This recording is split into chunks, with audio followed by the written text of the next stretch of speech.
Hello and welcome to another fun-filled nonsense retrospective. I'm your host as always, Rick, and joining me equally as always is Devon. Ka-chow, ka-chow.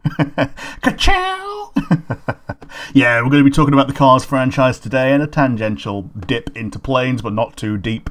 But before we get too far into anything, let's start with our time-honored tradition of the nonsense asinine hypotheticals. And we mentioned a little bit before we started that we have one for each other, so what's yours for me today? Rick, congratulations, you've been hired at Pixar. Your job is to come up with a new Pixar movie based on bullshit. And what do I mean by this? Well, Toy Story was toys, Cars was cars, Monsters Inc. was monsters. What bullshit thing do you pick? Top of my head, I think Tools might be a thing to do. The only problem with Tools is I feel like it's been done a dozen times before. Not by Pixar, admittedly. Yeah. But I mean, basically, it's just toys for, like, Dad. You're not wrong. I mean, I'm glad you mentioned that, because I can bring up one of my favourite subreddits, which is guys being dudes. And about 50% of the posts are, look at this big stick or big tube I found, it's now my sword. And this is like, not even, this isn't kids, by the way, this is like 20-year-old dudes, and it's like, yeah, in every man's heart of hearts, they see a tube or a stick, and they go, I kind of want to pick it up and swing it around for a bit. I mean, yeah, absolutely. I mean, it's a reason why people say, if you have to fight a dog, the two things to do, number one is use a weapon, because the dog will always go for the weapon to get it out of the way, because it's programmed to look for the weapon and get that out of the way. And number two is, you know, the dog kill shot if it's not killing you. But it's also programmed into humans that if you see a thing, swing it around, see how good of a weapon it is, see how well you can defend yourself with stick. Which obviously, by the way, cardboard tubes and sticks, not good in any combat scenario whatsoever. Tube, no. Stick, medium. Not the sticks that these guys are picking up. Okay, yeah. Right? The sticks are impressive because of their length, not because of their durability. Yeah, if the stick is thinner than 3 fingers, yeah, it's not going to be doing much. Now, don't get me wrong, if you see someone pick up, like, a stick that's basically a log, you know what I mean when I say that? I don't mean a literal log. I mean, it's so girthy, they almost need 2 hands for it. Yeah, one that's like a leg. Yeah. A log leg. I'm going to change my answer to Escape from IKEA. Go on, because of how, explain. So IKEAs are colossal, labyrinthine, eldritch horrors that go on forever. Alright, I see what you're saying, but you can't really call them labyrinthian when they have a fucking thing on the floor showing you the way out. They do, but also if you have a crap enough main character who gets distracted by things, then yeah, you stray off that path quite easily. And Rick, who ruined you? In circles. I went to IKEA when I was 7. And who led you off the path? I'll give you 2 wild guesses as to who I went with. Well, yeah, obviously you're 7, so it was either mum or dad. I don't know which one specifically fucked you over. I went with both. Which one do you think is going to have the worst attention span? I'm going to say your mum. Yeah. Yeah, she's got the attention span of a puppy. Listen, I've not been to IKEA with my mother, but as a child, I went food shopping with her pretty often, because it was like a thing where, we're on the way home, there's a supermarket right next to our school, we're going to buy food, you have to come with me because you are a child. And it's a fucking nightmare, because they like to look at everything. And during the COVID era, I did the shopping for my mum more often than not. Sometimes my sister would do it. And she'd drive me to the supermarket, and she'd go, here's my list, blah, blah, blah. And she'd say the same thing every time I came out of the supermarket. Oh, you were fast. Yeah, it's like, yeah, because I got what was on the list and then fucked off. I work in a supermarket. I don't want to be in a supermarket for longer than I need to be. I know what I want. I'm going to get what I want, and then I'm going to fuck off. Yeah, absolutely. Yeah, it's the same with me and my dad. Like, we'll go to the supermarket. We're done in 15, 20 minutes tops, not the hour that my mum takes. The only exception is Lidl. Yeah, because you have to read everything and find out exactly what it is. Well, it's not even that. I really like the crap that they put in the middle of Lidl, because it's like going to a shit car boot sale. Oh yeah, middle of Lidl, the middle aisle. Yeah. I'm not so proud to not admit the fact that I actually like looking at the crap. I never buy the crap, but I like looking at it. Well, I can tell you exactly that I bought some of the crap recently because I'm looking at some of it. It's cinnamon Rittersport. Fair enough. But yeah, the only thing stopping me from picking supermarket is because I think Sausage Party did it to its peak. I think Sausage Party party could be redone in a child-friendly way. Yeah, like the things that get eaten, the things that are inexpirable. Like there's a council of inexpirables. There's like a Twinkie that never go off. There's like a bottle of Hennessy and something else I forget, but like those are the big ones. You were talking about in Sausage Party. It's literally a bottle of whiskey and a pack of cigarettes. Oh, the pack of cigarettes, yeah, was the last one, yeah. Yeah, the Hennessy was the whiskey, I guess. But yeah, they know all the thing about, food gets eaten rather than going to the gods. So you could do something similar in Pixar, but yeah. So I think I've waffled long enough. So you're settling on IKEA, are you? Yeah, I'm gonna go for Escape from IKEA, like a Toy Story spin-off where a plush toy has to escape IKEA. That's cheating, that is, because I wanted an original thing, not just a Toy Story spin-off. Okay. Might have to default back to Tools. Yeah, might have to default back to Tools. They've done planes, they've done cars. Trains is just Thomas the Tank Engine. Yeah, and I've got to be honest with you, I don't want Ringo to be replaced. He was already replaced by Michelangelis. Well, I wasn't watching by then, was I, Rick? I mean, you were younger than I was when Michelangelis got introduced, and I was still watching Thomas when I was 6, so... Okay, but I was poor. I watched Thomas the Tank Engine via videotapes. Well, I watched it on BBC, so... Videotapes that were 50p at the car boot sale. Yeah, that were recorded off the BBC. Trying to think if there's anything better than just a Toy Story spin-off. It doesn't even have to be... We can't do internet because that's Wreck-It Ralph, or video games because that's Wreck-It Ralph. Sorry for the underlying noise. We've got the issues again. Well, you got more fucking work happening. I wasn't expecting it today, and it just so happens to have started right now. So, this is an off-the-cuff apologies to anyone who can hear anything under my breath. And it's absolutely not Rick just trying to buy time as he thinks of an idea. Oh, absolutely not. It's completely distracting me. I can feel this thing through my feet. It's awful. Well, again, you're not resigned to inanimate objects, or confined, I should say. Yeah, because so they've done the zoo with that's not a Pixar one, but it's been done. I mean, if you want to go animals, like the go-to Pixar one to point at is Finding Nemo. Yeah, Finding Nemo is the fish one that also has an aquarium side story in Nemo 2. And my question seems to have stumped one, Rick. Yeah, well, it seems to have stumped Pixar as well, because they seem to have slowed down quite a bit. I don't think they've slowed down. I think every other animation studio has sped up because of the demand. Yeah, fair enough. And it just feels like if a movie's not Pixar, it means that Pixar's going slow from a certain point of view. Perhaps. Like, they even did Dinosaurs, and that movie just didn't do well in Britain at all. I don't remember being a Dinosaurs Pixar movie. Yeah, it was called The Good Dinosaur, and it was like, what if dinosaurs lived to become civilized? Oh, right, cool. So the thing they did in the 90s or 80s with the fucking silicone suits. Yeah. Ooh, boy. Do you want to just stick with Tools? Yeah, let's stick with Tools. Stick with Tools. Now, no one's going to... The audience isn't going to hear it, but we've had about 2.5 minutes of silence, scattered, not just straight, of Rick pondering while I try to fill the air, and there's only so much I can do. So we're sticking with Tools. We got anything from the large cars adjacent construction things all the way down to the tiniest small set of pliers. Oh, well, when you said tools, I thought you'd specifically focus on a toolbox, not fucking construction gear. Well, sure, but yeah, we'll draw a line under it now. I've waffled long enough on this. So my one for you is you create a cars persona, a persona for cars, a carsona, if you will. You have to live in that persona. What do you pick? I suppose picking a Transformer's cheating. Only a little bit. I don't know. I'd have to assimilate into car society, wouldn't I? You would, yeah. Well, you don't want to be a military vehicle because that implies you're in the army, aka Sarge. Here's the problem, is the vehicle you pick is the stereotype you are, because the lowrider's Mexican as fuck. Yeah. The military vehicle is an ex-sergeant from the army. The hippie van is, go figure, a hippie. I guess if you want to be popular and successful, it'd have to be a type of race car, wouldn't it? But that's a lot of work.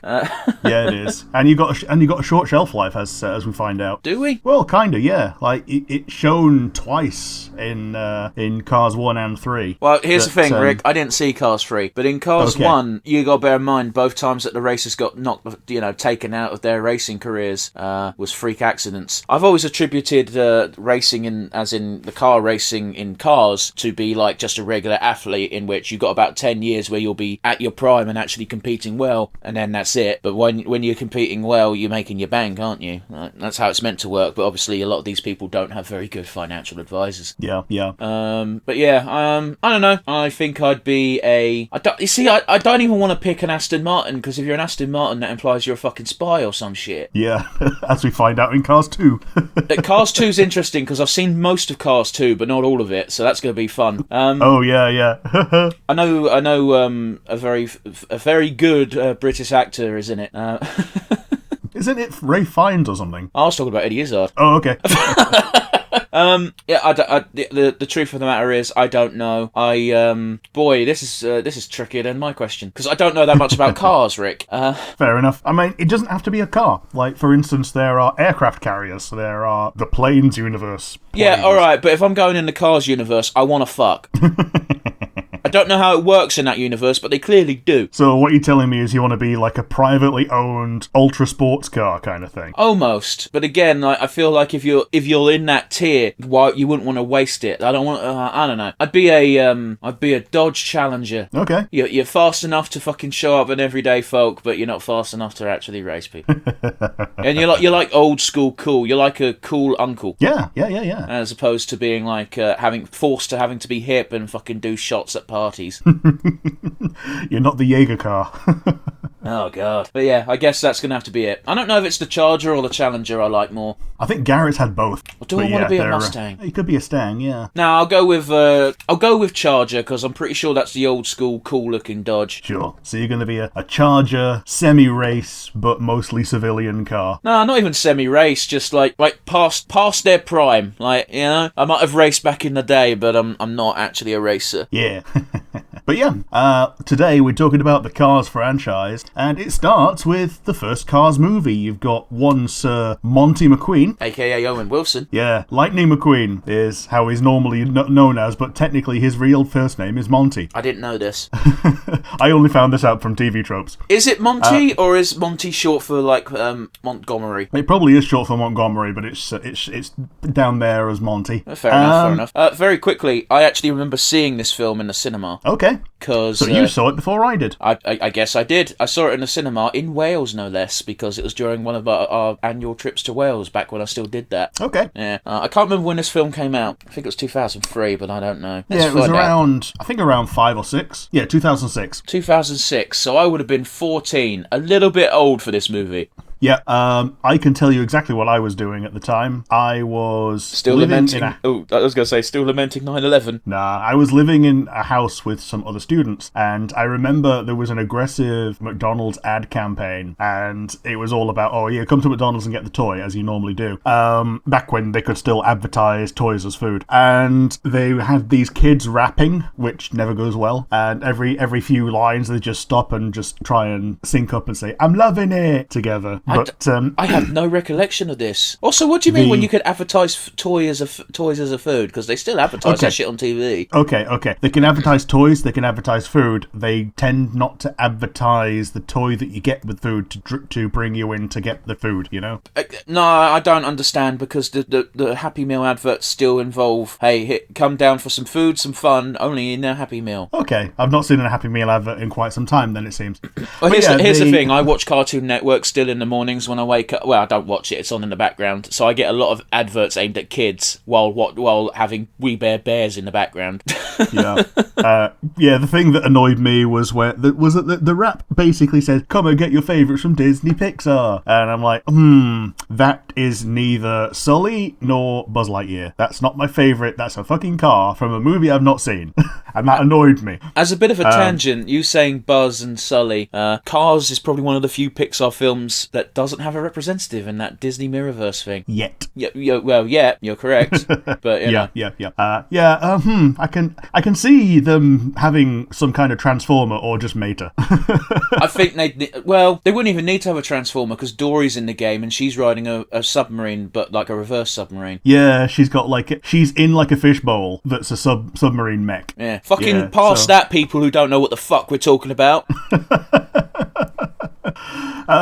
So yeah, the first I got to hear about this film was after it was out of cinemas. My dad saw it on a plane, and he basically told me the entire plot, and then we watched it again when it came on like DVD or whatever. Fair enough. So we saw it. Hey kids, do you remember DVDs? I mean, they still exist. You can play them in your Blu-ray player. I mean, I like DVDs. I've still got my files. Yeah. Man, did you know that there was a legitimate effort to make HD VHS at the same time that DVD was new? I didn't know that, and I was aware of the competition between HD DVD and Blu-ray, but I wasn't aware of the videotapes. Videotapes were always going to be fucking ousted. Yeah. So they made these really high-quality HD VHSs. They were better quality than DVD, but they lost out in the fact that you could make a big old folder of DVDs that take up the space of one folder rather than the space of a million VHS tapes. Yeah, you got that. You also got the fact that it doesn't matter how good the quality is on a videotape. If you use it too much, it will wear. Yes. And also the movie industry at the time were pushing quality as the reason to go to the cinema. That's fair. And so that's why DVDs are in like 480p, which is the resolution of the TV at the time. Yeah. And they were completely petrified at being able to record a movie in high quality, so they also pushed for HD VHS to not succeed. Fair enough. But yeah, that's enough of a tangent on that. No, it's not. Yeah. I remember the old Disney VHSs. Fuck me. Yeah, here's the thing with the old VHS tapes, and I think people forget this.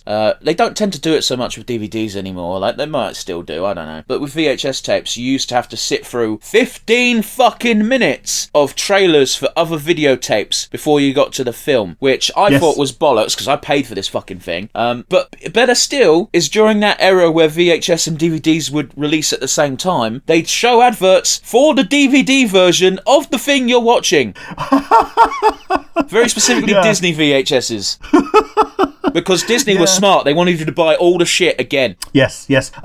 Disney, I believe, were really late to releasing DVDs because they wanted a unified style where you could rebuy everything, and then they did the same thing again with Blu-rays. But with Disney, what they did was, rather than releasing everything all at once, which made it so that anyone could buy anything at any time, they manufactured some scarcity on this. So things would go back into the Disney vault after it had been on sale for like a year. Oh, fuck. Yeah, I remember the Disney vault. Yeah.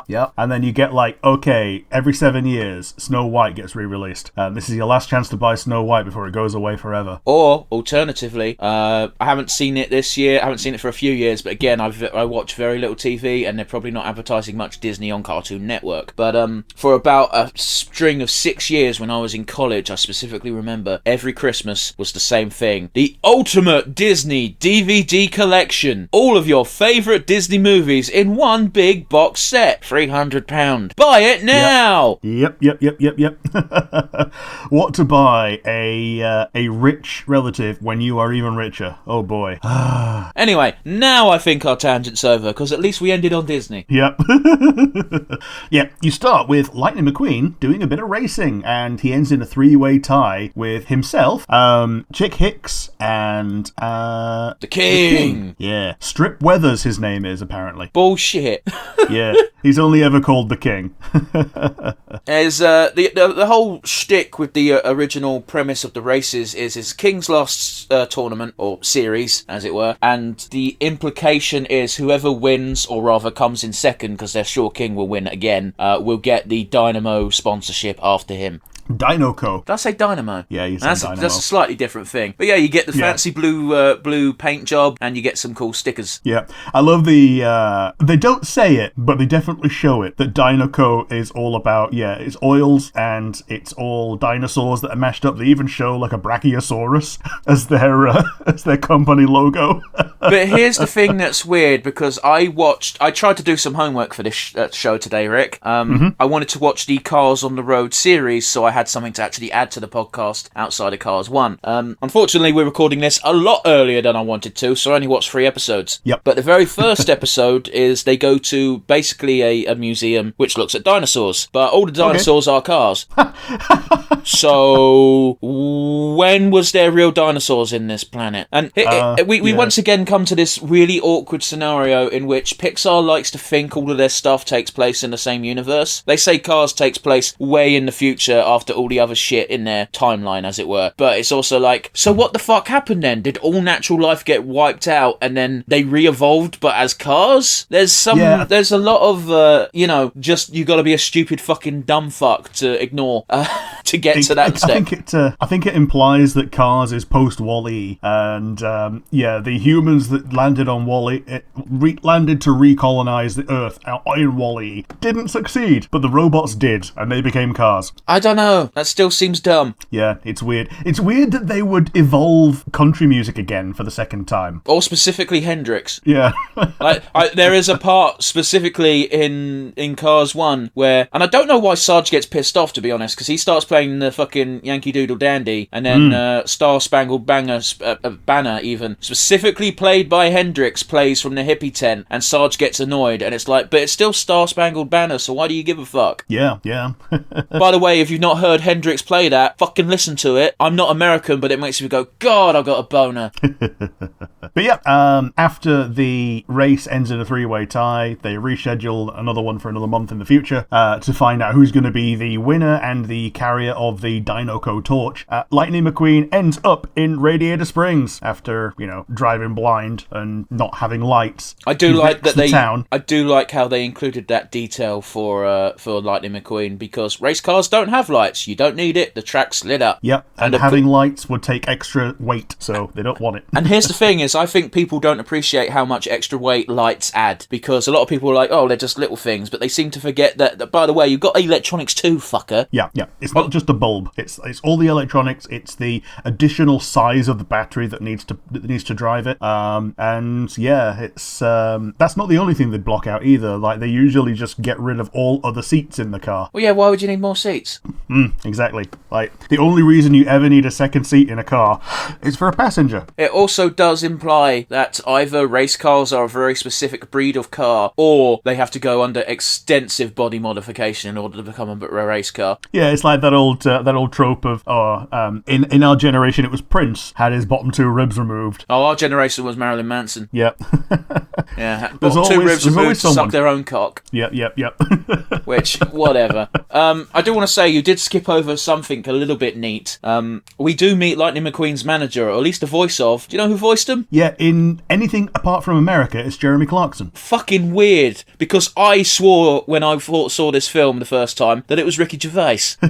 Because I thought, wow, that sounds like Ricky Gervais. And then, no, Jeremy Clarkson, which makes perfect sense. Like, I think the guy's a knobhead, but he is a car fanatic. Yeah, apparently in America it was a guy called Jeremy Piven. See, I would have thought Jay Leno, because he's nuts about cars. Yeah, I mean, yes, but also there is Jay Limo. You're right, yeah, he does appear, doesn't he? Yeah, so we've got Jay Limo, Schwarzenegger is a Hummer. Yeah, of course he is. And we've got Michael Schumacher, who's a Ferrari. Well, I didn't know he had a cameo, but it makes sense. Yeah, he shows up at the end. Because, that was actually Michael Schumacher voicing that Ferrari. Yeah. Oh, okay, Luigi. Went over my head. Yeah. Guido and Luigi are all mental about Ferraris. Of course. Go on, sorry. Yeah, and that they're always comparing McQueen to a Ferrari. Of because course, he's not. He's very much not one. Of course, me and you, Rick, us being British, know that Schumacher translated to English means dirty, cheating bastard. As the joke goes. If you don't know why we're saying that, look, you don't have to Google much to find out why. But yeah, McQueen ruins the town. To be fair, it is by accident. Oh, it's definitely by accident. He drags up the road using the statue of the town's founder. Yeah, which I believe gets wrapped up into him because he drove through some wires. Yeah, he drove through some like barbed wire, and it ends up being a fishhook for it. And he gets put on trial. Doc Hudson wants to just kick him out the town, and that's it. Yeah, but Sally Carrera, big city lawyer in a small town. Yeah, a Portia Carrera. She wants him to serve his time and do a bit of community service. And I don't think her intention is for him to fall in love with the town, but that's definitely what happened to her. I think there's a little bit of that, but I think the big motivating factor is that, he fucked up the town, and one of us is going to have to do this, if not him. So get him to pay. Because again, she's a big city lawyer. Her logic is he did the crime, he does the time. Whereas Doc Hudson wants him to fuck off because he's a race car and fuck race cars. Which is a bit racist. True, but also anyone who works in sports doesn't want their daughter to go out with a sportsman because they knew how much of an animal they were when they were younger. Ain't that lovely? The only thing protecting these women is these men who were disgusting as kids and therefore know that men are disgusting and are like, boy, I need to make sure my daughter doesn't fall in with the wrong crowd, instead of going, hey, maybe we should teach boys not to be fucking animals. Yeah, it's not a fun one, is it? No, it fucking sucks. I don't have kids. I'm glad I don't. I might have kids one day. Doubt it, but you never know. And I'd like to think that, if I had a daughter, it would be in a world where people taught their sons not to be cunts. Oh, yeah. I know that's a big fucking if. It's a big ask, especially considering, we're in one of the better countries for this, and yet it still happens. It doesn't matter how good your country is with it, it's still not fixed. Yeah. Anyway. The fact that it's still a crime means that people are still doing it. That's not even what I'm on about specifically. Like, even people who aren't on the criminal side of things are still disgusting. Like, I'm not specifically talking... The criminal aspect should be wiped long. We shouldn't even be talking about it. It's one of those things. No, I'm talking about even without that element. You've got guys who are just creeps. You got guys who act like jocks when they're not in the locker room. I don't think it should happen in the locker room either, but it's in private, so I don't give a fuck. Oh, it definitely shouldn't happen in the locker room. Yeah, but yeah. No, you don't understand what I'm saying. The way you say that makes it sound creepy. I mean, dude bullshit where you're not dude, but trying to outbro one another. Yeah, but again, you make it sound like I'm saying, lure someone to the locker room and fucking do crime. That's not what I mean. Oh no, not that. I mean like the yeah bro kind of thing, that the chest bumping, as it were. The posturing. Yeah. We're all men here, so we must act manly, which means, haha, women weak, me strong. Look, biff, big baff dude. Look, this guy managed to smash a can on his head. I'll do two. Yep. Bollocks. Here, bro, I've only got two hands. You smash the third can against my forehead. The culture's cancer. Yeah, testosterone poisoning. And it's not a culture you can maintain into later life, because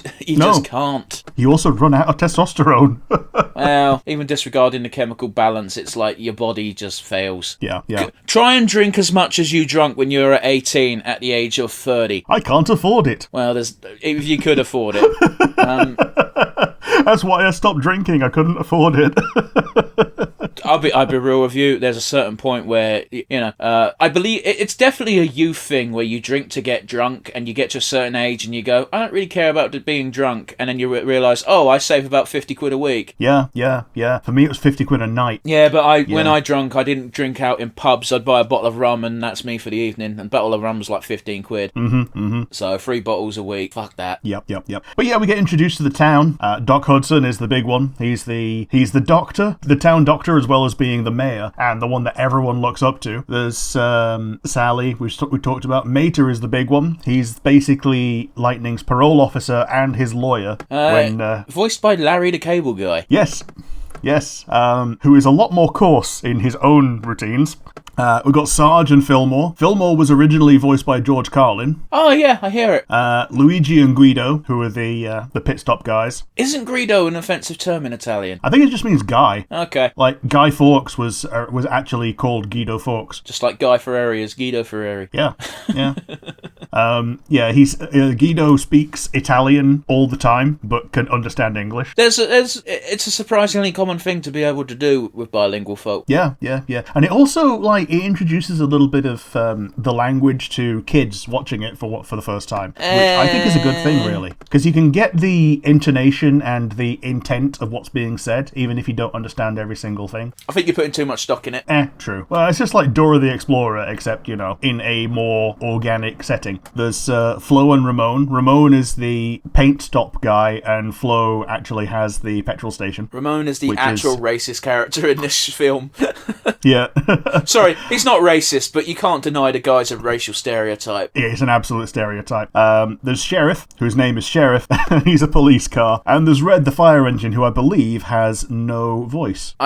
These mostly noises. Yeah. I think he does have a voice, but I don't think he says anything meaningful. And then the elder is Lizzie. She's a crazy old lady. Yeah, she is old. She's got those old school fucking wagon wheels on her car. Yeah, she's like a 1923 Ford Model T, and her husband was Stanley Steamer, who was the founder of Radiator Springs. Yeah, and she talks to ghosts. Yeah, she does.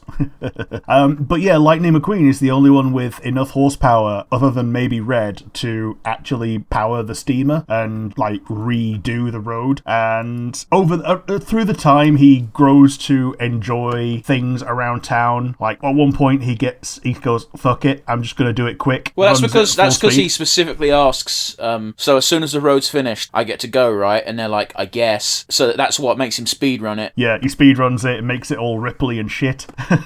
And they go, everyone's devastated, and they go, "It looks awful." And Lightning McQueen with the line of the film, "Oh, it matches the rest of the town." Yep. And that makes Big Red, the fucking fire truck, blubber once more, and he runs off, and it's actually quite upsetting. Yeah. And Doc Hudson, even though he wants Lightning McQueen to fuck off, just goes, "No, you're going to scrape it all up and do it again," adding more time to Lightning's clock. Yep. Like his month gets shorter and shorter.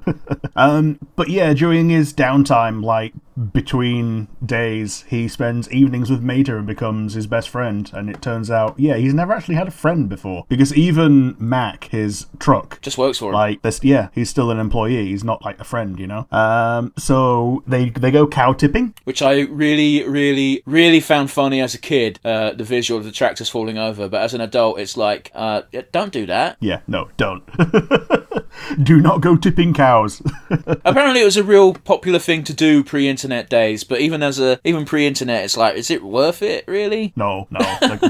The cow falls over and gets annoyed and wakes up confused as to why it's just fallen over. And if you don't get away quick enough, it will charge you down. I think people underestimate how dangerous cows are. Oh, yeah, totally. Like, even if they don't have horns, like a bull, they still weigh as much as a cow. And if they run into you at full cow speed, then that's like being hit by a car at 15 miles an hour. Yeah, I remember when we went, when I was on animal care for my first year, we were on the farm, and the farm instructor said, "Okay, is anyone nervous about being in an enclosure with a cow?" And it's one of those things where you don't you don't expect anyone to go, "Yeah," but pretty much everyone in the class was just like, "Yeah, that thing's big." Yeah.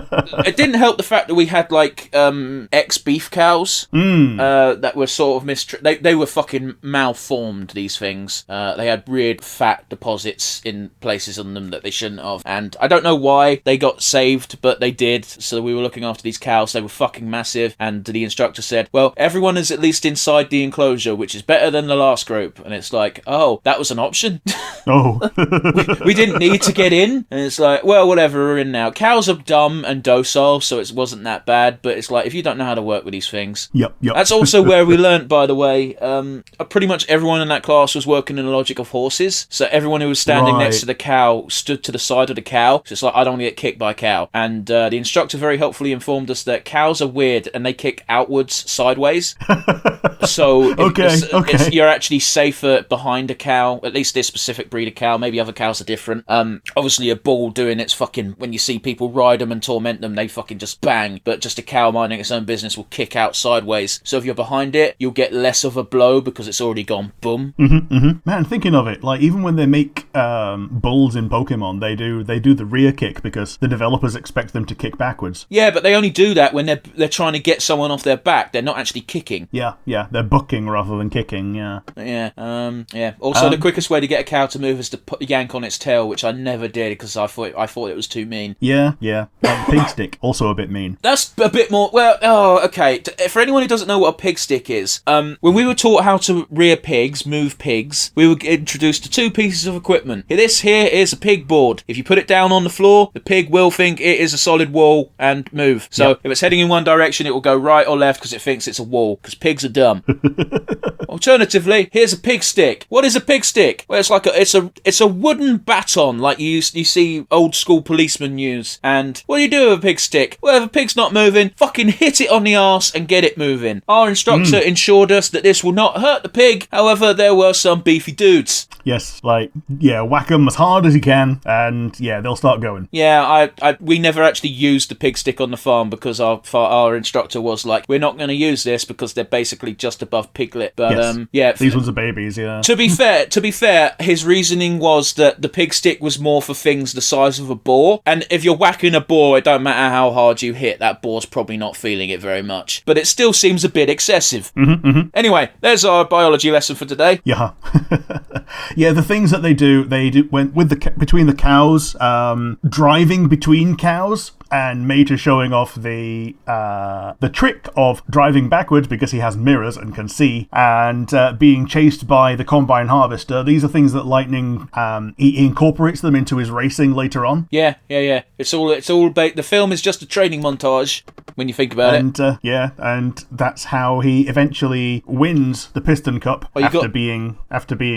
after finding out that Doc Hudson is the Hudson Hornet, which is basically the big plot twist of the film, that Doc got 3 wins under his belt and then got into a catastrophic wreck, and once he was repaired, there was a new model on the clock and he wasn't allowed to race ever again. I mean, he probably could have raced, but he wouldn't have placed, and that's just, there's nothing more sad than a athlete who doesn't know when to stop. Now, I'm going to pull out, there's actually a really interesting parallel we can draw with real life today, because Cristiano Ronaldo exists. Yes. And now, Cristiano Ronaldo is by no means a has-been. He's still a very talented and skilled footballer, but he is not how he used to be. That is a fact. You get older, you get worse. That's just how life works. I'm sorry. But Cristiano Ronaldo went back to Man United and he performed shit for his standards. Good for most people's standards, don't get me wrong, but for Cristiano Ronaldo's standards, he did shit. And he was not happy with how he performed, and he blamed everyone but himself. He had a massive hissy fit. It was all over the papers. Now,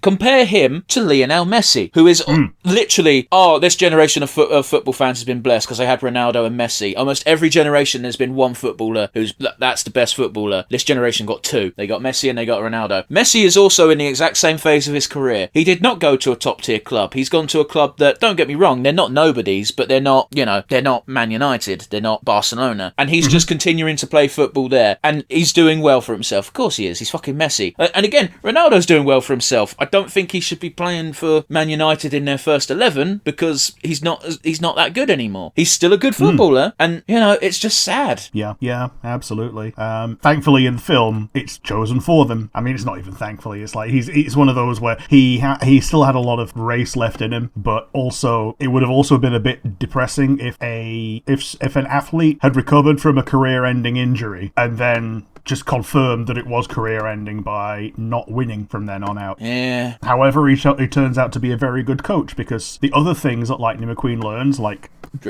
drive left to turn right on dodgy ground. I do like the first time that he tries that, he does it literally and just goes the wrong fucking way into the canyon. Has to get fucking hooked out by Mater.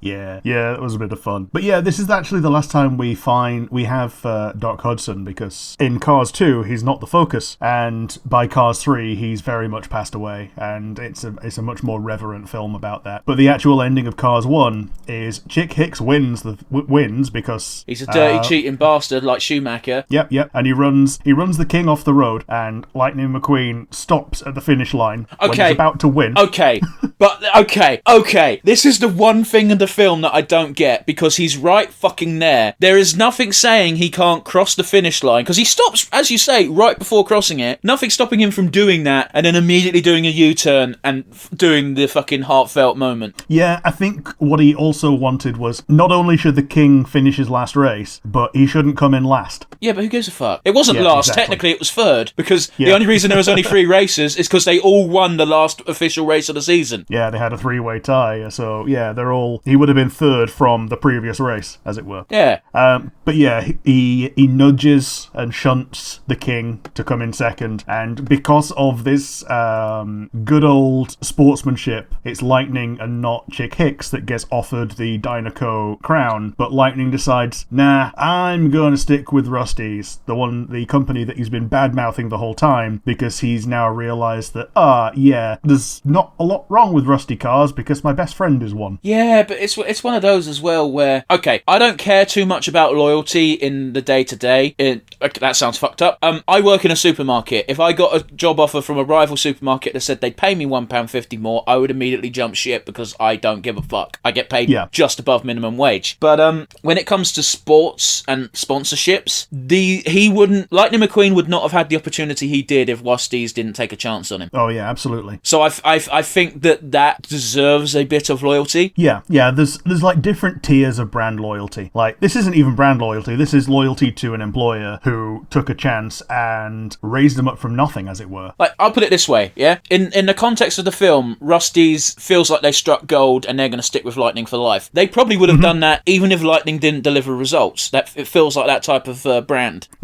Now, conversely, in real life, and this is why I say loyalty to your job don't mean shit, if I went up to my boss and went, I'm quitting, my boss would go, okay, and replace me in 2 weeks. Yeah. See the difference? It's completely separate. Like, this is like saying, in the real world terms, someone gets hired with no experience to be a manager. Like, it doesn't happen. Like, this is something that has happened in the film because it's a brand new race car that's completely unproven, and yeah, the Rusty's has scratched together just enough to sponsor one race car, any race car, and it just so happens to be Lightning McQueen, who just turned out to be hot shit. Well, it's exactly that, because sponsoring a rookie is actually not that expensive. Yeah. But it's Lightning McQueen, and he's a fucking prodigy. Yeah. My folks sponsored a rookie, and he turned out to be really good. Go on. We've got we're sponsoring a rugby player who just came out of the academy, and he turned out to be like top 8 players for our team. So much that he got poached to another side, but then they realised, oh, we've got too many players, so he's going to be on loan back to us for the next year as well. So we get to sponsor him again. I fucking hate sport. Yep. But yeah, after this, he's going to Castleford. Ah, bastard. We're actually See, that's the opposite of loyalty. Like, the academy gave you your shots. It's like, cool, you're joining us now. And it's like, but this club will pay me more. You know? And he hasn't even fucking played yet. Yeah. Well, he has played. He's. But you know what I mean. He's not played top league, but he has played like high level. I don't think fucking controversial opinion, I know, but I don't think any sports deserves the amount of fucking money they get. I mean, kind of true. No, I'm talking the leagues, not the fucking play. Well, the players are bullshit amount as well when they're top tier, but you know, the fucking leagues themselves, the amount of money thrown around, it's all fucking criminal. Yeah, well, it's not as bad in rugby because you still need part-time clubs where the player needs to have another job. This guy, his job is at Asda. So it's not like he's on megabucks. Yeah, but the potential is there. Yeah, absolutely. Which is what I'm taking umbrage with. Fuck capitalism. Let's make this an anarchy podcast again. No, sorry, we're talking about Cars. Yeah. I think that's pretty much about Cars. Pretty much it about Cars 1. Cars 2 follows. Well, 2 things. Okay. The post-credit scene for Cars is great because it's just like Lightning McQueen revitalizing Palm Springs. Palm Springs. Yeah. What the fuck's the place called? Radiator Springs. It's a piss take on Palm Springs, I believe. But you know, and you also get the great I think it's one of the best gags they've ever done, even though it is in the after credits, and that is you've got the truck Mac watching a bunch of films. They're all Pixar films, and they all show the bit where Mac's voice actor is on screen. And the very last one, they go, "Wait a minute, they're just using the same guy." Which, for those of you who don't know, Pixar consider that voice actor their lucky charm, and that's why he always gets a role in all of their films. What's his name? Something Ratzenberger? Yeah, John Ratzenberger, I believe. Right, yeah, he's cool. I like him. I believe he was in Cheers, wasn't he? Let's take a peek. He was in Cheers. He was Cliff Calvin in Cheers. There you go. But yeah. The other little fun thing about that is that they made car versions of all the Pixar films as well. Yeah, the fucking the Yeti being a fuck. I'm just saying, I never get to use that word, and it's been ruined. Yeah. The Yeti even, is a monster truck. But I think they're all monster trucks, aren't they? Yeah. I think all the monsters in the Monsters Inc. are all monster trucks. It's the abominable snowmobile. Yeah, the abominable snowmobile. Yep. And in A Bug's Life, they're all Volkswagen Beetles, which in America are called Bugs. Yeah. And they did actually sell some of these as toys. Oh. Which I'm actually not mad about, because, like, a car in a blister pack is a reasonable low-price toy to buy for a kid. Well, like, and just having the one that appeared as a credits gag is better than what they normally do in Disney, which is just make a character-inspired car that has nothing to do with the character. I get you, man. Like, when this episode comes out, we're about a week away from Christmas, and what a perfect stocking filler a blister pack of a Hot Wheel is. Yeah, absolutely. Like, they're a quid. Exactly. They're cheap, and guess what? I can't speak for kids nowadays, but as a kid, I was like, car! Yeah. A young little kid just getting, look, this little car, and I can drive it around the floor. Fantastic. The only Favorite toy until you lose it. The only better thing than a little car to drive around the floor was those little fucking skateboards for your fingers. Oh, Tech, yeah. Man, do you remember that you could, like, take the wheels off and put different ones on? I do remember that. However, I never had the opportunity to do that because you had to buy a whole separate pack that actually cost real money instead of a quid. Yeah, fair enough. Yeah, I saw Tech Decks recently as well. I'm like, man, that's a blast from the past. Blimey. But yeah, Disney would make these little character-inspired things. Like, you could get a Yoda-mobile, which looked a bit like the Pope-mobile, but it had Yoda ears on it. That was exactly what I was picturing, though. Yeah. There was a Vader-mobile, which was like a Batmobile, but with, like, the backside of Vader's helmet was the back end of the car. Yeah, makes sense. So yeah, they were inspired, but obviously not a Darth Vader car that's just his head. But yeah, we get into Cars 2, and in these days, the Pixar motto, or the Pixar way of doing things, was to make the sequel the other character. So they did it with Monsters University, making it the Mike Wazowski film, and with this, they make it the Meta film. I think this was actually the first one that did it. I can't think wasn't of as good. Any other sequel to a Pixar film apart from the two you mentioned, and University didn't come out till like fucking feels recent, to be honest. University wasn't that much further onwards, and then Finding Dory was the third one, I think. Oh yeah, Finding Dory was shit. It didn't help the fact that it was also after Ellen DeGeneres was proven to be a colossal cunt. Yeah, it was during, I think, but yeah, it was like the Meta film, not great. Finding Dory, not great. Monsters University was fine, but again, they all had big shoes to fill, and none of them succeeded, really. I do have a tidbit about Finding Dory. Go ahead. I don't know where my brother got it from, but a cinema just had a bunch of fucking things they were just giving away, and my brother went, fuck it, I'm having that. Alright. It was a sticker of the octopus. Oh, the seven-legged octopus, yeah. I don't know how many legs it's got, but one of those stickers that has a see-through outline, so you can stick it on anything, and it's just the thing, it's not got a background. Oh, like, so a window sticker, yeah. Yeah, so he put it on the window in our toilet, but because where I live, where in my room, I'm living in the roof, basically, so my ceiling is slanted. Yeah. And it's basically a skylight in the bathroom where it's in the slant of the roof. So so he put it on that. So every time I'm taking a shit, you look up and there's just an octopus looking at you. Oh boy. It's been there for so long now that I don't think you'd be able to just pull it off. Yeah. That's how stickers work. They basically just undergo a chemical transformation into something irremovable. Yeah. Anyway, that's my tangent. Sorry. But yeah, the general plot of Cars 2 is that the hero cars from before, as in like Lightning McQueen and some other ones, one of them is Lewis Hamilton. Makes sense. I do know that the gimmick for... Okay, correct me if I'm wrong, because I've not seen the whole film. I've only seen the ending and therefore the big reveal. But isn't the whole thing, here's a race, I've come up with a new type of fuel that's super good for everyone, the car and the planet, and then it turns out it was all a lie. Yeah, it was petrol. What they're trying to do is discredit the new, better fuel to make it so that petrol reigns supreme for years and years to come. And the way they do it is with a laser that makes other cars explode that use this petrol. And I think they call it All in All. I can't remember. I just know Also, the big criminal's Eddie Izzard. Yep.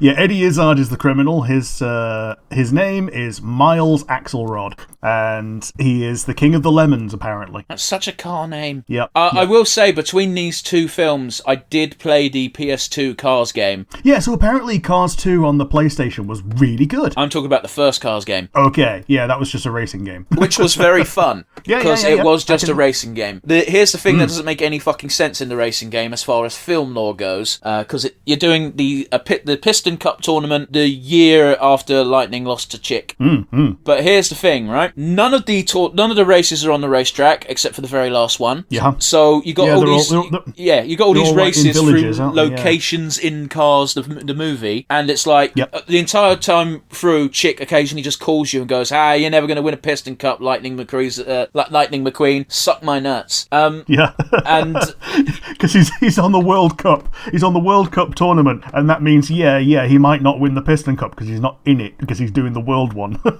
Yeah, but it is for the Piston Cup. This is actually a Piston Cup. Yeah, this is why it doesn't make any sense, because none of the races are on racetracks. They're all through locations in the film, and the very last one is on the racetrack with just you and Chick, and you win, you get a Piston Cup, and Chick's all salty. Yep. It's like, what the fuck? But Mater becomes a secret agent because he says the wrong things in the right way, unwittingly, to the people that are recruiting him or trying to meet up with someone who's just been killed. I fucking hate that trope. Yep.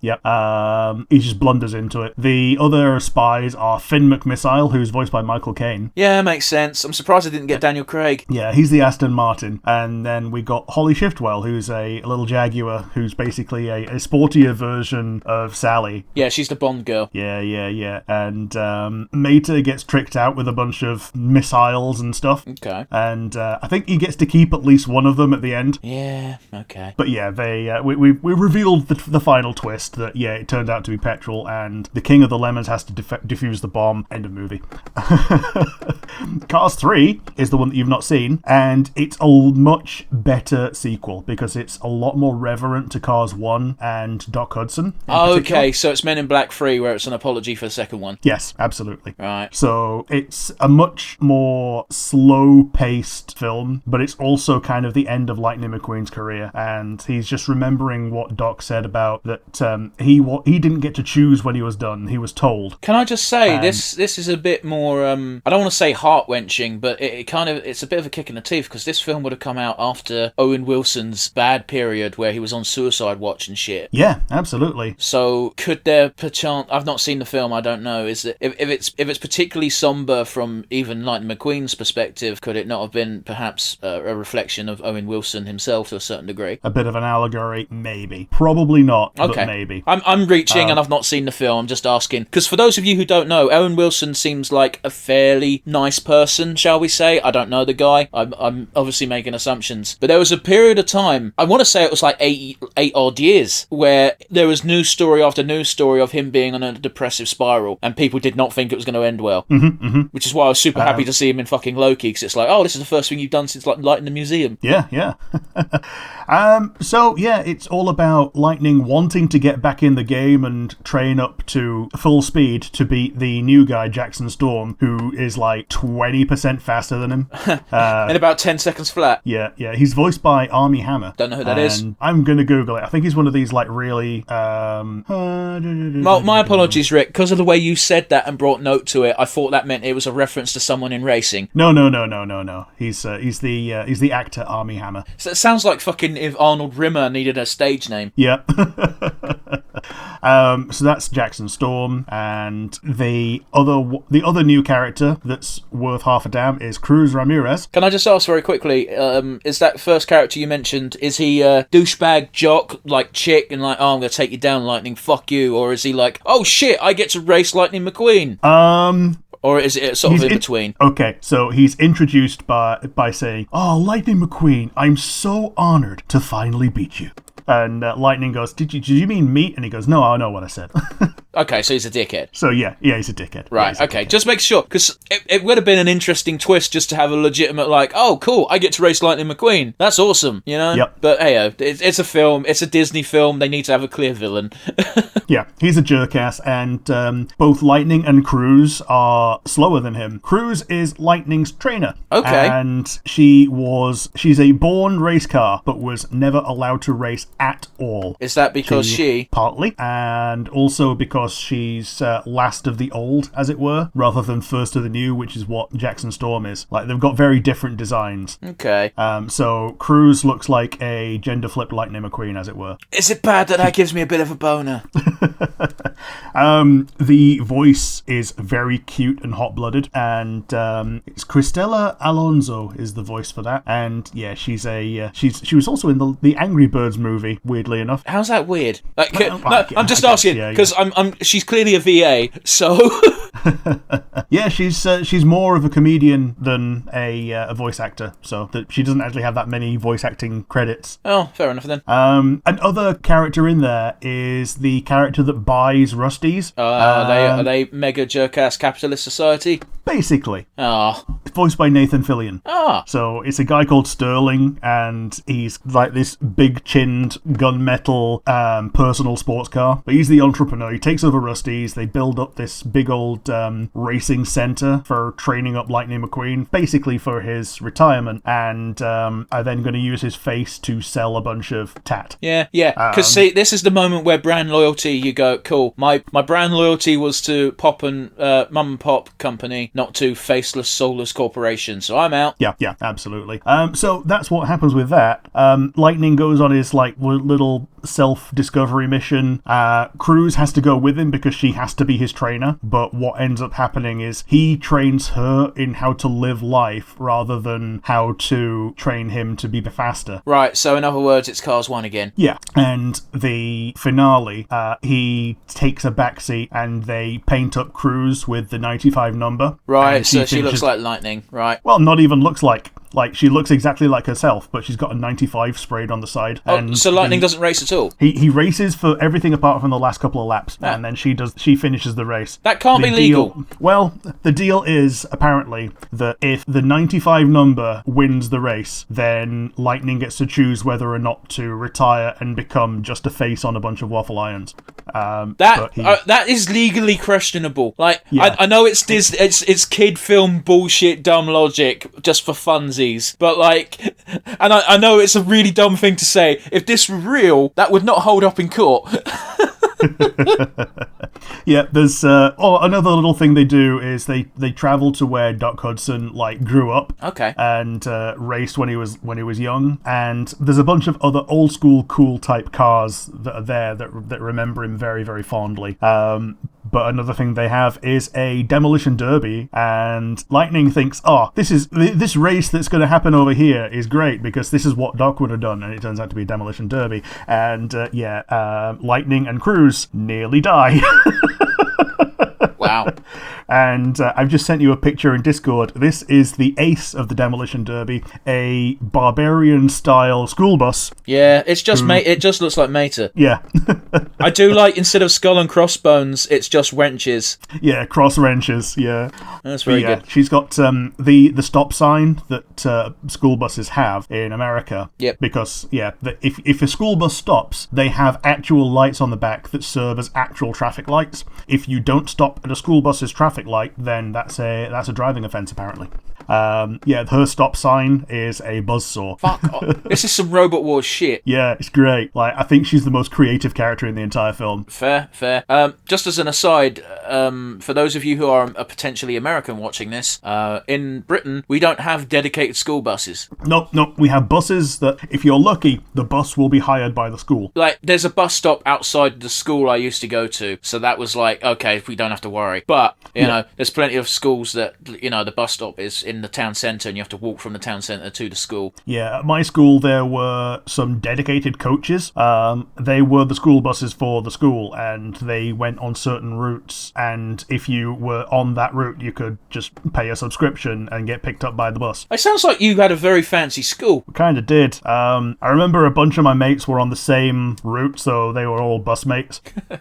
But there was one from, like, basically there were two towns that were almost cities, that were like neighbouring town cities, and those were the two routes that they went out on. Okay. I was too close and too much the wrong direction to qualify for either of them, which is fine, so I got to go to school either on the train or with my folks. Fair enough. But yeah, yeah, Cars 3.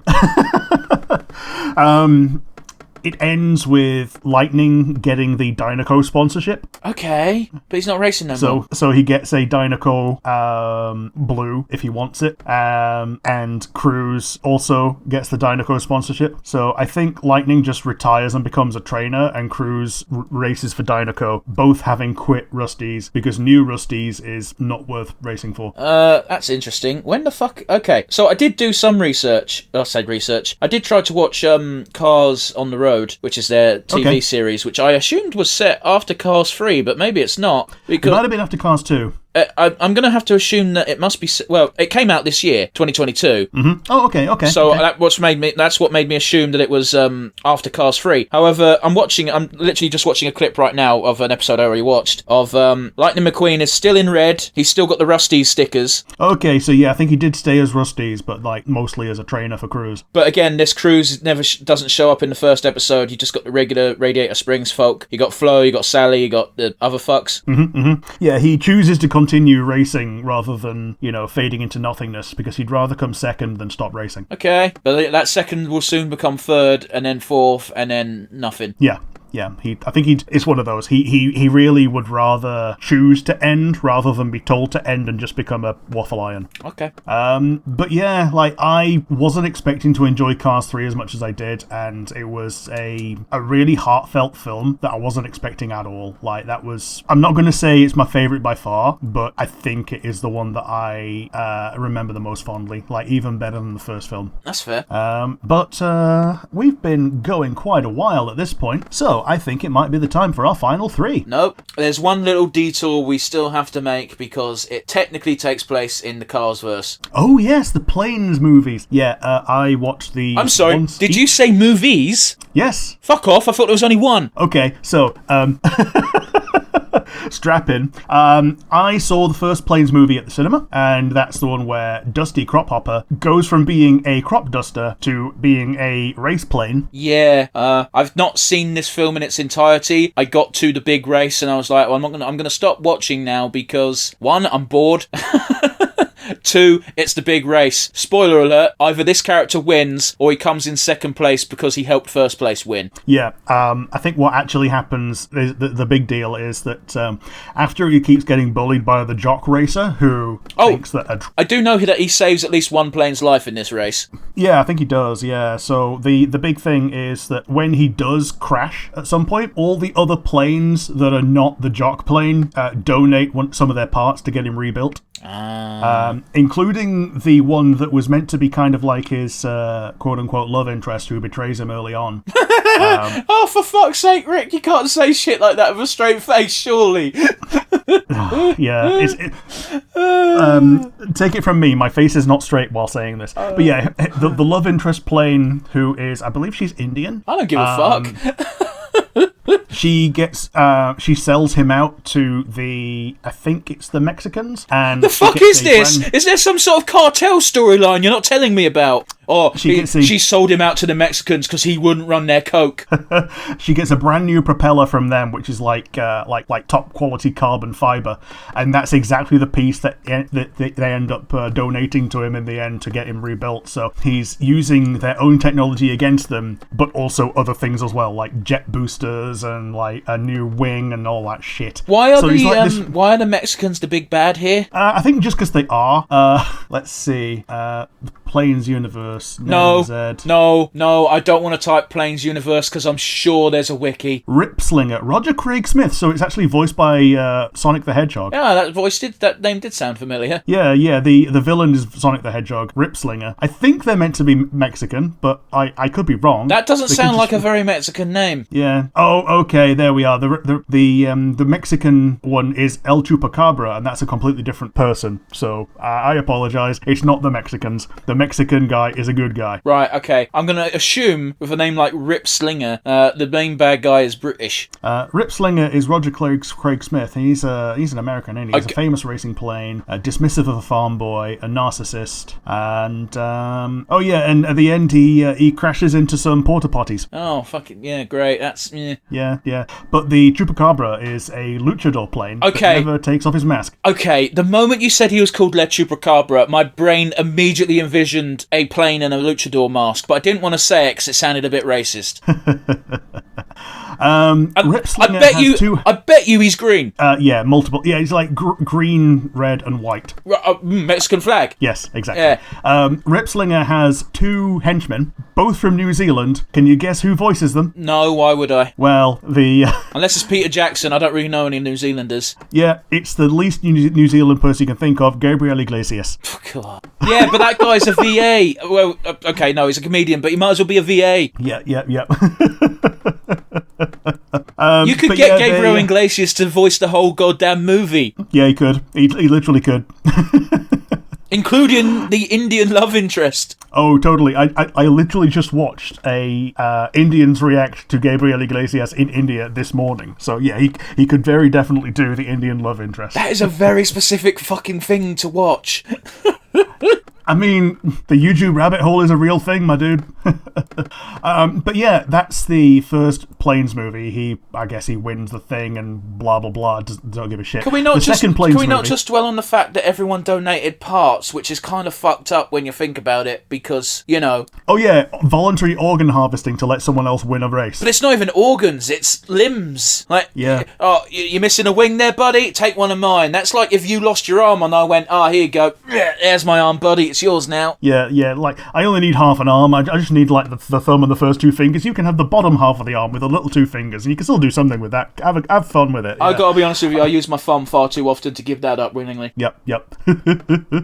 So the first Planes movie ends. The second Planes movie, I saw on a plane of all things, and it's called Planes, Fire and Rescue. See, with a name like that, I would have assumed it was a series aimed at preschoolers. No, it's a good old Pixar sequel. Actually, no, I think this was actually made by Disney Animation Studios. Which the distinction is that Pixar has magic, Animation Studios did not. It's not until like Tangled and Frozen that Animation Studios actually got their own recognition as reasonably good. I mean, like, this was in the formative days of Disney Animation Studios' 3D stuff. When it was still shit.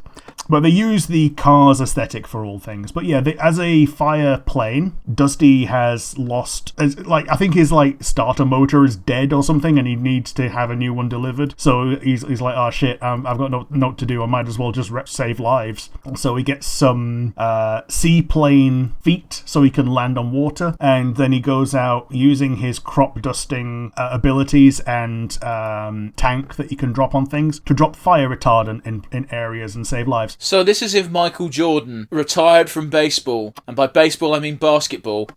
Fuck.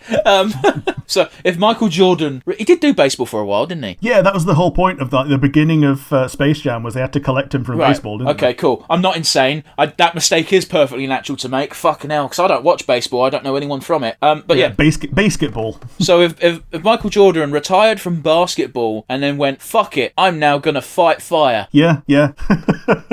That's insane to me. I would not accept that as a pitch. If someone pitched that as a movie, it's like, okay, so listen, hear me out. We'll take a famous sportsman from a previous film. Let's say Michael Jordan from basketball. He can no longer play basketball because he's got a bionic foot. What does he decide to do with his new bionic foot? Become a firefighter and chill with Fireman Sam in Panty Pandy. Dude, I could actually see it as a wrestler thing. What? Like, a wrestler retires from wrestling, but he wants something else to fight. Oh, fuck, that exists. That exists. Oh, fuck, yeah. Okay, there's a wrestler called Scotty 2 Hotty. Yeah, I know. Yeah. The name is not fucking lost on me.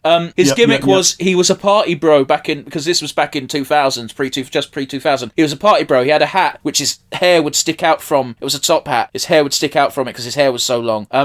His signature move was the worm. He did the worm and then an elbow drop. That's all it was. Right. He semi-retired from wrestling, and he is now a firefighter in his hometown. That's pretty cool. It is. But like having a dramatized version of, oh, I can fight anyone, but the one thing I never want to fight against was a fire, so I became a firefighter, and using their wrestling techniques to like shoulder lift people out, and having to fight the urge to pile drive them when they get them to safety out of the house. You know what? That is eerily similar to kind of Kane's backstory. Like he doesn't become a firefighter or anything, but Kane's backstory is he was badly burned as a child, so and his brother's the Undertaker, and he watched the Undertaker win wrestling match after wrestling match, which means he wanted to be a wrestler. So it's like he is now a wrestler who was horribly disfigured and burnt as a kid, which is not true. But he doesn't fight fire, but he fights other wrestlers because of fire. Okay. It's like the opposite. Oh. But yeah. Wrestling's dumb, folks. Yeah, I remember very little about this movie. Like, I don't remember enough about the first Planes movie to even care to remember anything about the second. Like, I remember more about Cars 2 than I remember about either of these movies combined, apart from the name of Dusty Crop Hopper. Rick, what was the first thing I said when you said Planes movies? That you've never... Well, my exact words were, I'm sorry, movies? Yes. And the fact that you didn't even get all the way through the first one. Yeah, because it's pap. Like, okay, I like Pixar films, but some of them are pap. And to be fair, Planes doesn't really count as a Pixar film, does it? Yeah, it's a Disney Animation Studios movie that happens to use the Pixar designs, and that's what they were bait and switching people on. And I felt cheated, and that's why I started looking for Disney Animation Studios instead of Pixar. Well, looking to find it to avoid it, and then they became all right. They're really good now. Encanto's a great film. You should watch it. Yeah, fantastic. But yeah, I think that's pretty much it, and it's time for our final three. So, from the whole Cars universe, do you have a favourite moment? I don't really have a favourite moment. I'll go with Star Spangled Banner by Hendrix, because it's Star Spangled Banner by Hendrix, but it's got by no means nothing to do with the Cars films. Oh, what about you? Do you have a favourite moment? It's actually one that you mentioned, and it's the post-credits gag of the previous Pixar movies reanimated as car-esque. It is quite cute. I thought that was a really cute moment, and it led to some really cute merchandise as well. I didn't buy any of it, but it's cool that it exists in the world.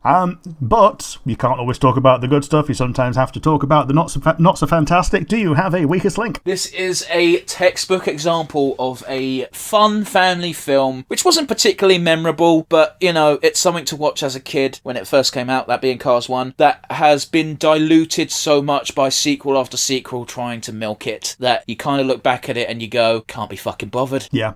But Hank, this is also a perspective of two middle-aged men. Like, I was already an adult when the first one came out, technically. I would have been 14, so again, I think I was slightly above target age, but you know. But what about you? Do you have a weakest link? The fact that I could not remember anything from the Planes movies, pretty much. Let's discount the Plane movies from weakest link, because that might be cheating. Yeah. I mean, would it also be unfair to say the entire second movie? No, that's valid. Yeah, the second movie. Like, that movie could have been skipped and then just skip forward to Cars 3, because that is the actual sequel. Well, when I asked, is Cars 3 just Men in Black 3 again, aka we're sorry about the second film, you kind of already answered your question. Yeah, absolutely. Like, skip the second one, go straight to the third. Like, the second one is fine if you're 7, but like, The harshest criticism from Rick here. It's fine if you're 7. It's for babbies, now fuck off. Yep. Watch the funny car guy do funny car things and nearly crash. Oh no. Yep. But the final one. From the Cars franchise, do you have an MVP? Despite not watching any of the extended stuff, really, I think the MVP award does need to go to Doc Hudson. Yes. He's like, even though he only actually physically appears in one of them, he's like the overarching big good, as it were. Yeah, he was by far the most interesting part of Cars 1. Yeah.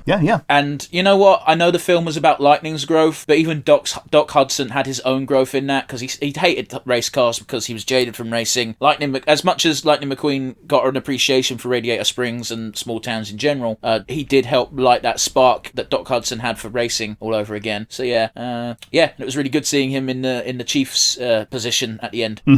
And so with that in mind, Rick, who's yours? On the back of me agreeing wholeheartedly with everything he said about Doc Hudson, I'm going to give it not to Lightning McQueen, but to Owen Wilson, because I think his performance really added the emotion that you needed to the character that grows, falls, grows back, and just he finishes his hero's journey in a fantastic way, I think. I get you with that, and I'll be real with you. When Lightning McQueen talks, I don't hear Owen Wilson. Yeah, absolutely. Like, to be fair, I've only seen Owen Wilson in is it Rush Hour, the Jackie Chan movie? No, you're thinking of Shanghai Noon and Shanghai Nights. Shanghai Nights and Shanghai Noon. Yeah, I've seen him with that, and I've seen him in Loki.